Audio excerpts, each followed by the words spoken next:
वहीं मिशन 2026 में जुटी बीजेपी 3 दिवसीय पश्चिम बांग्लादेश दौरे पर अमित शाह हैं और चुनावी तैयारियों पर मंथन करेंगे। बड़ी जानकारी आपको दे दें कि मिशन 2026 में जुटी बीजेपी आपको दे दें कि 3 दिवसीय पश्चिमी बांग्लादेश के बंगाल दौरे पर है अमित शाह और ऐसे में चुनावी तैयारियों पर मंथन करेंगे। बड़ी जानकारी आपको दे दें कि मिशन 2026 में बीजेपी पूरी तरह से जुट गई है। केंद्रीय गृह मंत्री अमित शाह पश्चिम बंगाल के 3 दिवसीय दौरे पर कलकत्ता पहुंचे हैं और राज्य में अगले साल होने वाले विधानसभा चुनाव के मद्देनजर अमित शाह का ये दौरा काफी अहम माना जा रहा है। राज्य समिति के एक सदस्य के मुताबिक गृह मंत्री पार्टी के संगठनात्मक मजबूती की समीक्षा के साथ साथ बीजेपी के राज्य समिति के गठन को लेकर अंतिम सुझाव भी दे सकते हैं और इसके अलावा वो राज्य में चल रहे एसआईआर से जुड़ी संवेदनशील मुद्दों से निपटने के लिए भी एक ब्लूप्रिंट भी तैयार कर सकते हैं।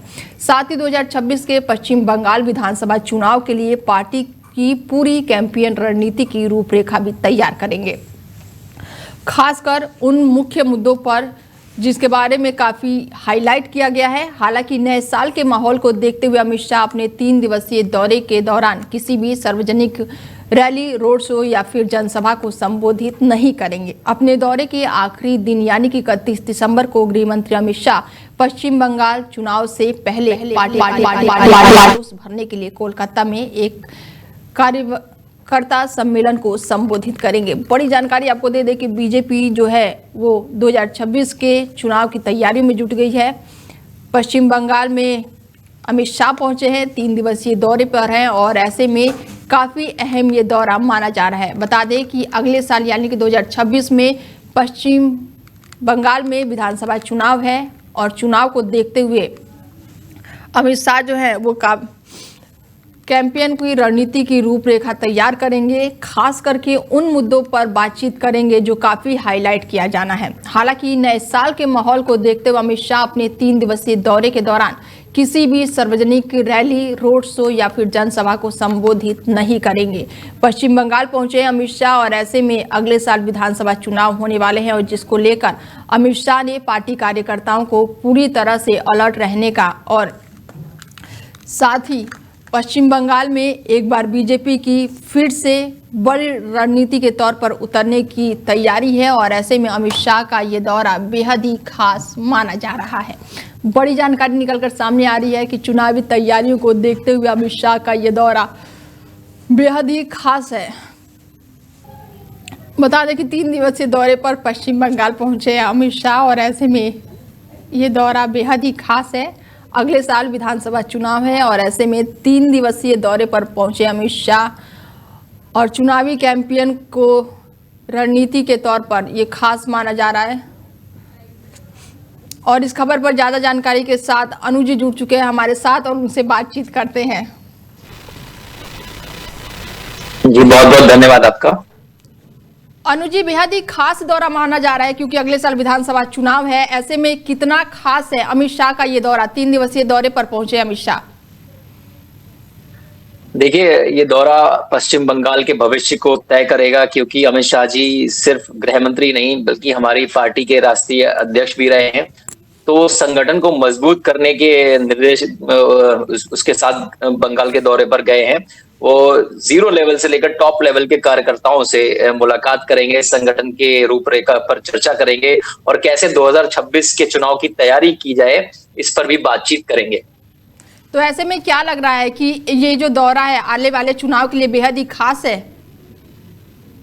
बिल्कुल खास है क्योंकि देखिए, पश्चिम बंगाल पिछले काफी समय से हिंसा, भ्रष्टाचार और असुरक्षा से जूझ रहा है, जिस पर हमारे अमित शाह जी काफी गंभीर हैं और ये चाहेंगे कि जो 2026 का चुनाव हो उसमें पश्चिम बंगाल में भी कमल खिले और जैसे हमने बाकी के प्रदेशों में भयमुक्त सरकार बनाई है, जहां माफियाओं का राज था वहां से माफियाओं को उड़ाकर फेंका है, उसी तरह से पश्चिम बंगाल में भी हिंसा, भ्रष्टाचार और असुरक्षा को समाप्त करके कमल खिलाएंगे और जनता को सुरक्षित महसूस कराएंगे, विकसित महसूस कराएंगे। बिल्कुल, एसआईआर का मुद्दा भी उठ सकता है क्योंकि काफी हाईलाइट रहा है एसआईआर का मुद्दा पश्चिम बंगाल में।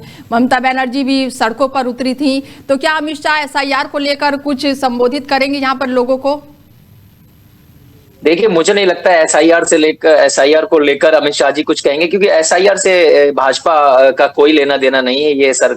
ये चुनाव आयोग की अपनी प्रक्रिया है और जो पहले भी होती रही है। देखिए, एसआईआर से डर सिर्फ उन्हीं को लग रहा है जिनके फर्जी वोट बने हुए हैं। भाजपा ने एसआईआर का हमेशा समर्थन किया है। एसआईआर से तो जो ऐसे वोट हैं जो वोट नहीं डालते हैं, जो लिस्ट में पड़े हुए हैं, उनको वहां से हटाना है और नए वोट जो सच में वोट डालने के लायक हैं और वो वोटर लिस्ट में नहीं है, उनको ऐड करना है। तो एसआईआर से डरना उन्हीं को चाहिए जो फर्जी वोट के मतलब जिनके फर्जी वोट बने हुए हैं और जिस पर वो वोट डलवाते हैं। तो अगर वो ममता बनर्जी इस पर प्रतिक्रिया दे रही हैं, तो निश्चित तौर से ये साफ होता है कि उनके भी इस तरह के वोटर लिस्ट में हैं। इससे पहले भी अनुज जी प्रधानमंत्री मोदी गए थे दौरे पर, हालांकि संबोधित नहीं कर पाए ठंड की वजह से, कोहरे की वजह से। और अब अमित शाह, मतलब लगातार बीजेपी के जो भी दिग्गज नेता है अब वो बांग्लादेश की तरफ रुख कर रहे हैं और लगातार चुनाव को देखते हुए ये काफी बड़ी रणनीति मानी जा रही है। देखिए, भाजपा हर प्रदेश के जो टॉप लेवल नेता हैं हमारे, हर प्रदेश में दौरा करते रहते हैं।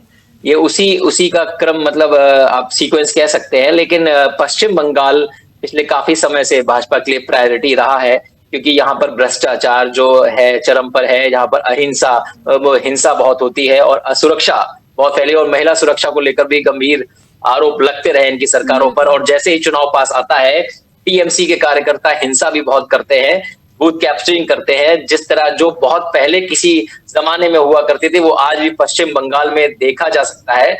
तो इन सबसे जनता को बचाने के लिए भाजपा इस बार कटिबद्ध है और इस बार पूरी अपने जोर शोर के साथ लगी हुई है। और निश्चित तौर पर हमें ऐसा आभास भी होता है कि पश्चिम बंगाल की जनता इस बार चाहती है कि पश्चिम बंगाल में इस बार कमल खिलेगा। बिल्कुल, अब ये तो आने वाला समय ही बताएगा कि इस बार कमल खिलेगा या नहीं। फिलहाल जुड़ने के लिए बहुत धन्यवाद अनुज जी आपका। धन्यवाद। बता दें कि पश्चिम बंगाल के दौरे पर अमित शाह, ऐसे में मिशन 2026 की तैयारियों में बीजेपी जुट गई है। 3 दिवसीय दौरे पर पश्चिम बंगाल पहुंचे हैं गृह मंत्री अमित शाह।